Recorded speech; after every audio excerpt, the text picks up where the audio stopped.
이제 집에 계시면 뭐 하세요? 아들이 무심하게 던진 이 한마디가 가슴에 오래도록 남았다. 직장에 다니던 시절 그는 늘 아버지를 자랑스럽게 여겼다. 친구들 앞에서 우리 아버지 회사 부장이야라며 어깨를 펴던 아이였다. 그런데 퇴직 후 달라진 건 세상이 아니라 내 자리였다.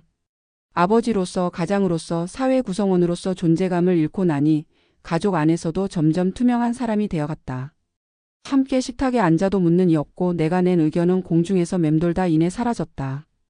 퇴직은 한 개인의 생계가 아니라 가족 내 위상의 경계선이기도 했다. 이제는 일도 안 하잖아요라는 말 한마디가 아버지의 역할을 무력하게 만들 수 있다는 것을 퇴직하고 나서야 깨달았다. 첫 번째 사례는 68세 이모 씨의 이야기다. 대기업의 관리직으로 35년을 근무하고 명예퇴직한 그는 퇴직 직후 몇 달간은 자녀들과 여행도 다니고 집안일도 도우며 시간을 보냈다. 하지만 시간이 흐르자 집안 분위기가 미묘하게 달라지기 시작했다. 작은 일에도 아들의 말투가 날카로워졌고 아버지가 하는 말에 귀를 기울이지 않았다. 어느 날 이 씨는 용기를 내어 가족회의에서 나도 의견을 말할 수 있는 사람이고 함께 상의하며 살고 싶다고 말했다. 하지만 아들은 이젠 밖에서 일도 안 하는데 예전처럼 모든 결정을 아버지가 하실 순 없어요 라며 차갑게 잘라 말했다. 이 씨는 그날 이후 스스로를 가정의 손님으로 여기기 시작했다. 하루 종일 집에 있어도 가족의 일정에 자신은 끼지 못했다. 그는 가족 안에서 가장 먼저 은퇴당한 사람은 나 자신이었다고 표현했다. 두 번째 사례는 70세의 정모 씨 부부의 경험이다. 정 씨는 퇴직 후 부부가 함께 농촌으로 기촌에 작은 텃밭을 가꾸며 살기로 했다. 하지만 아들은 그 결정에 강한 반대를 표했다. 도시에 계셔야 혹시라도 도움이 필요할 때 바로 갈 수 있잖아요 라며 부모의 삶을 통제하려 들었고 퇴직 후의 삶을 스스로 설계할 권리조차 박탈하려 했다. 정 씨는 자신이 아들의 부양 대상이 된 듯한 느낌을 받았고 시간이 지날수록 아들은 정 씨를 하나의 독립된 인격체로 보지 않았다. 손주의 교육 문제나 가족 간의 중요한 결정에서도 그의 의견은 참고 자료일 뿐이었다. 가장으로서의 위상이 사라진 자리에 무력한 노인의 이미지가 들어선 것이다. 정 씨는 그 사실이 괴로웠고 살아있으나 목소리는 죽은 것 같았다고 털어놓았다. 세 번째 사례는 66세 여성 김모 씨가 겪은 일이다. 남편과 함께 가정생활을 이끌며 아들을 키워낸 그녀는 남편이 퇴직한 후 가족 내에서 아들의 태도가 달라지는 것을 목격했다. 이전에는 주말마다 함께 외식도 하고 가족 여행도 가던 아들이 어느 순간부터 아버지에게 반말을 섞거나 대꾸조차 하지 않는 일이 늘어났다. 특히 아버지가 의견을 말하면 그건 옛날 방식이죠라며 일축하는 일이 반복되었다. 김 씨는 이런 상황이 마음 아팠고 아들에게 조심스럽게 말했다. 하지만 돌아온 대답은 엄마도 잘 알잖아. 요즘 아버지가 너무 옛날 얘기만 하셔서 대화가 안 되라는 말뿐이었다. 아들은 퇴직 후 아버지를 대화 상대가 아닌 과거에 머문 사람으로 규정하고 있었다. 김 씨는 남편이 세상에서 밀려났다고 느끼는 건 집안에서도 자신의 존재가 무시당한다는 느낌 때문이라고 했다. 은퇴는 단지 일터에서 물러나는 일이 아니라 가족 내 관계와 역할의 전면 재편을 의미한다. 오랜 시간 가장으로 존중받던 위치에서 하루아침에 결정권을 잃고 의견이 무시되는 일이 반복되면 스스로도 존재의 가치를 의심하게 된다. 문제는 자녀 세대가 은퇴태물이라는 고정관념을 암묵적으로 갖고 있다는 점이다. 퇴직한 부모를 여전히 존중하며 살아가는 것이 쉽지 않은 시대라는 건 현실이다. 그러나 존중은 상대의 경제력이 아니라 그 사람의 삶과 경험, 역할에 대한 기본적인 인식에서 비롯된다. 은퇴한 부모는 단지 쉼을 택한 것이지 지혜와 경험을 잃은 존재가 아니다. 가족이라는 울타리 안에서조차 이 사실이 무너진다면 은퇴 후 삶은 외로움의 연속일 수밖에 없다. 해결의 실마리는 대화와 역할 재설정에 있다. 가족 구성원 모두가 퇴직을 단절이 아니라 전환으로 이해할 때 부모는 단순한 조언자나 부양 대상자가 아니라 여전히 참여하는 구성원으로 존재할 수 있다. 경제적 기여가 줄어들더라도 관계적 기여와 정서적 안정감을 줄 수 있는 위치는 유지되어야 한다. 퇴직 후에도 가족 안에서 존중받는 분위기를 만들기 위해서는 자녀의 인식 변화와 함께 부모 스스로도 역할을 바꾸고자 하는 노력이 필요하다. 가령 재정적 조언, 손주 돌봄 혹은 삶의 지혜를 나누는 방식으로 새로운 역할을 설정하는 것도 좋은 방법이다. 가족 안에서의 무시는 단순한 말투나 태도가 아니라 상대를 인격체로 대하지 않는 데서 비롯된다.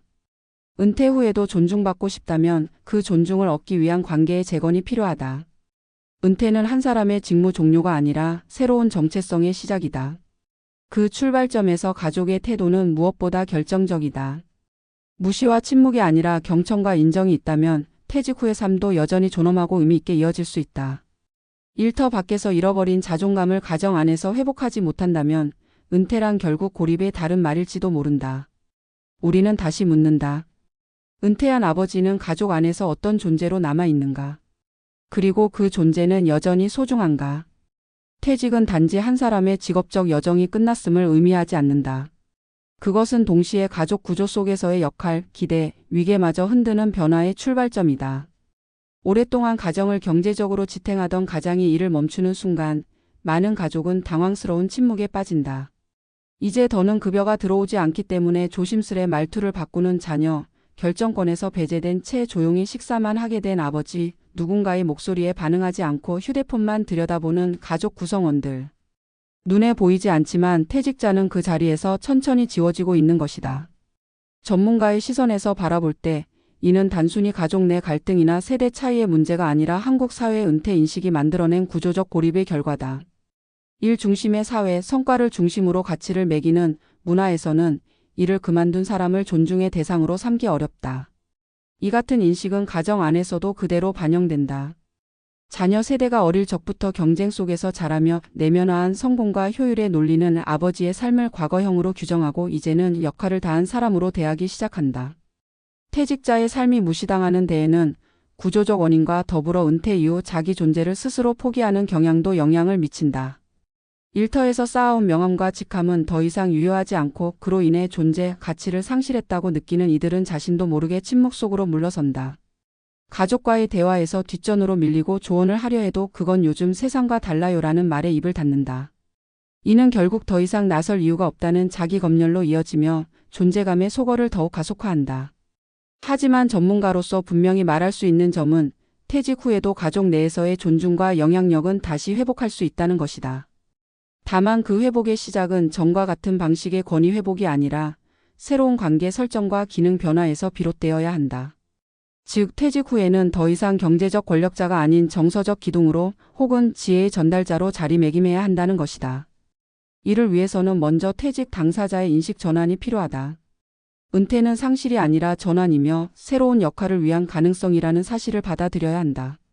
실제로 많은 가족관계 전문가들은 퇴직 후 아버지가 가족 안에서 존중을 회복한 사례의 공통점으로 경청과 조율을 꼽는다.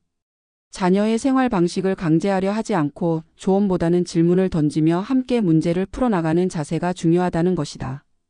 예를 들어 과거에는 내가 벌어왔으니 내가 결정한다는 식의 가부장적 태도가 통했지만 이제는 내가 생각하기에 어떤 게 좋겠니라는 방식의 대화가 오히려 가족 내에서의 영향력을 더 크게 만들어준다. 가족 구성원들 역시 퇴직한 부모에 대한 인식을 재정립해야 한다. 퇴직했다고 해서 부모가 삶의 지혜를 잃은 것이 아니며 경제적 능력이 줄었다고 해서 존중의 이유가 사라진 것은 아니다. 실제로 노년기의 가장 큰 상실은 소득이 아니라 관계라는 점에서 가족의 인식 변화는 퇴직자의 삶의 질에 결정적인 영향을 미친다. 자녀 세대가 부모의 의견을 경청하고 일상 속에서 함께하는 작은 결정에 참여시킬 때 퇴직자들은 비로소 자신이 가족의 일원으로 남아있다는 감각을 회복할 수 있다. 또한 정책적 차원에서도 퇴직자의 역할 재설정을 지원하는 노력이 필요하다. 예를 들어 노년층의 커뮤니티 활동, 지역사회 참여, 세대 간 멘토링 프로그램 등을 활성화함으로써 퇴직자들이 사회적으로도 유의미한 역할을 지속할 수 있도록 도와야 한다. 이를 통해 가정 안에서도 퇴직자가 더 이상 쉬는 사람이 아니라 함께하는 사람으로 재인식될 수 있는 토대가 마련된다. 마지막으로 강조하고 싶은 점은 퇴직 후 가장 심각한 문제는 외로움이라는 것이다. 가족 안에서 존재감이 사라질 때 그 외로움은 삶의 의욕을 갉아먹고 정서적 건강을 위협한다. 그러나 반대로 가족 내에서 인정과 존중을 받는다면 퇴직 이후의 삶은 오히려 더 따뜻하고 깊이 있는 시간으로 채워질 수 있다. 퇴직은 끝이 아니라 다른 방식의 관계 맺음을 위한 새로운 시작이어야 한다. 그 시작은 침묵이 아닌 대화, 무시가 아닌 존중, 고립이 아닌 참여로 열려야 한다. 아버지가 다시 가족의 중심에서 웃을 수 있도록 우리 모두의 인식이 달라져야 할 때다.